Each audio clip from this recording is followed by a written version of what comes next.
Hey, Math 6, 1.5, greatest common factor. That's what we're talking about today. Alright, let's recap real quick. What is a factor? What's a factor? Well, gotta have a number. Okay, first to start with, so if I give you the number 10, I said, what's a factor of 10? Probably 1 would be the first common one, and that goes with the other one of 10. 1 and 10 are both factors, and 1 and 10 together are a factor pair of 10. But also, we would say 2 and 5 are both factors of 10, and the two of them together are a factor pair. So, what are the factors of 10? List all the factors. 1, 2, 5, 10. Okay, so today we're talking about the greatest common factor. Alright, greatest, biggest, common, shared, right, factor. The biggest shared factor, the greatest common factor. So let's do a problem here. The best way to kind of explain it is just to do it.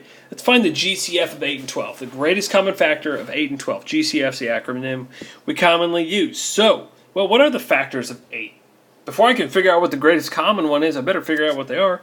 So go ahead and do your factor pairs thing like we did before, right? So what are the factors of 8? 1 and 8. What's next? 2 and what? 4. Is there anything else? Nope, you're done. What about 12? Well, 1 and 12. 2 and what? 6. 3 times 4, and that's it. You're done. So what is the greatest common?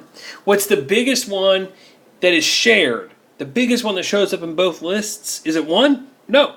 It does show up in both lists, but it's not the biggest. What about 2?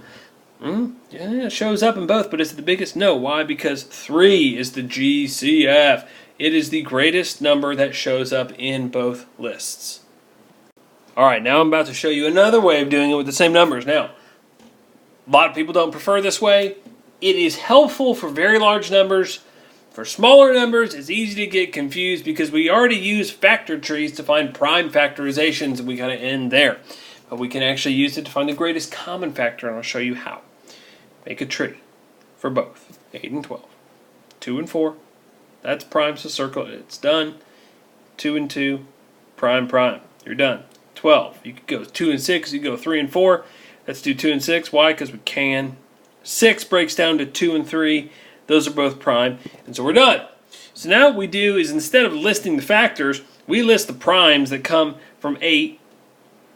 So I'll do, these are coming from 8, 2 times 2 times 2, and then from 12, 2 times 2 times 3. And then what we do is we circle what's common. So they each have 1, 2 to give up. So I'm going to write 2. They each have another 2 to give up. So I write 2 again. And then guess what? There's nothing else that's remaining that they share. He has a 2. He's got a 3. They don't share another number in common, so you're done. So what is 2 times 2? It is 4. What is the greatest common factor? 4. What do we find up here was the greatest common factor of 8 and 12? Also 4. So it works both ways. You can do however you want, but it's probably good to know both, but you can have a preference, and that's totally fine. Alright, so here's your chance to try. Pause the video. Do it however you want. Find the greatest common factor of 14, 28, and 49, and then play it when you're done. Alright, so I'm going to do the list first. 14, 28, 49. Listen to the factors. Here we go. 1 and 14, 2 and 7, and I'm done. 28, 1 and 28, 2 and 14, 3, 4, yeah, 4 and 7. Cool, that's done. 49, 1 and 49, 2, no. 3, nope. 4, 5, nope. 6, nope. 7.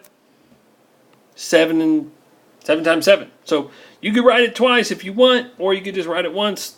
I like to just write it once. And there we go. So what is the answer to our question? Well, again, what is the greatest factor that shows up in all 3 lists? Guess what? It is 7. So the GCF is 7. Now, if you did a factor trees, here's how it would look. So I did the trees real fast for all 3 of these. And then again, we kind of write, okay, what primes come out of 14? What prime factors? We got 2 and 7. And then 28. What comes out of there? 2, a 2, and a 7. See how I'm kind of doing, making nice columns here. And the 49, Okay. Well, how do we do 49? Well, 7's the only common factor, right? So I'm only going to write it once. So here's the question. What number or numbers show up multiple times or show up in all the lists?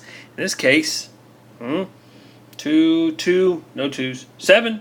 Yep, 7. Yeah, 7. 7 shows up in all 3 lists. Now, remember, if there were more factors, prime factors, we multiply them. So maybe, this isn't the case, but if there was a 4 and a 4 and a 4, we'd circle those 2, and we'd say our answer is 7 times 4, which is 28. But, of course, there is no 4 in there, and so we cancel those out. There was no 4 there. There's only a 7, so you really don't multiply 7 times anything. You just write 7, and that's our answer. Doesn't matter if you list it. Doesn't matter if you use factor trees. You get the same answer. Greatest common factor of all 3 numbers is 7. All right, so if you hang around me long enough, you'll figure out that I love to eat. I love food. It's wonderful. And I love hot wings.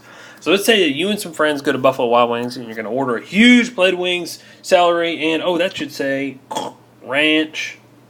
I got rid of the carrots. I figured ranch was better anyway. You order 64 wings, 12 cups of ranch, and 30 stalks of celery. Now, what is the greatest number of identical plates that you can make, giving every plate the exact same number of wings, ranch, and celery as all of the other plates, so they all got to be identical. Oh, and you have to use every item. No leftovers. Uh-oh. How are we going to do this? Well, I'll give you a little hint. It's the reason we're doing the video. It's the topic of the video. Greatest common what? Greatest common factor. Okay, greatest common factor. So, maybe we can only make 2 plates, in which case there would be half the wings, right? It's 32. Half the ranch, so 6, and half the celery, so 15. But maybe there's more. Maybe we can make more identical plates. How are we going to figure that out? Greatest common factor. And we had a large number in there, 64. So why don't we go ahead and use the factor tree method. All right, so for 64, let's go ahead and break that down. If when in doubt, guys, you can break it down by 2s if you really want. 2 and what? 32. Okay? 2's prime, so circle it. Keep on rolling. 8 and 4. Break 8 down into 4 and 2. 2 is prime. And you can break that 4 down into 2 and 2 as well. Now what about this 4? 2 and 2 as well, and those are both prime, and you're done. So now go ahead and do 12 and 30. All right. And kind of, use the magic of time travel to go ahead and do all that. And so now how do we find the greatest common factor again? Line them up.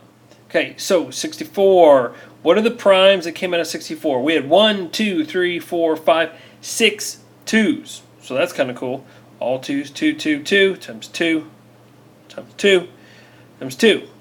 Now let's do 12 and 30. 2 times 2 times 3. And then 32 times 3 times 5. Now again, we circle everything that shows up in all 3 lists, and we'll multiply everything we get. So 2 times 2, or I'm sorry, 2 and 2 and 2. Awesome. Oh, that was weird. Hold on one sec. Huh. I don't know what happened. That was weird. Anyway, 2, maybe it hit some on accident with my palm. 2 times 2 and 2, so we got a 2. Okay, any more 2s? Well, there's a 2 there and a 2 there, but we're all out of 2s and 30. So the 2s are done. But is there anything else we can multiply? A 2. Ooh, no. Nothing else. All 2s, and then we got 3 and a 3. But it's got to show up in all 3 lists, doesn't it? So, oh man. 2. 2 times what? Nothing. It's just 2. So what's our answer here? 2. The greatest number of identical plates you can make, even though you got 64 wings, all these wings, you got a bunch of ranch and celery, is 2. Because that is the greatest common factor. That's the only way to split up that entire order evenly is 2 ways. Any more ways, and you're not going to be able to do it. All right, hot wings. Yeah, I'm hungry. I'm going to go eat. So that's all I got for you. I'll see you guys in class.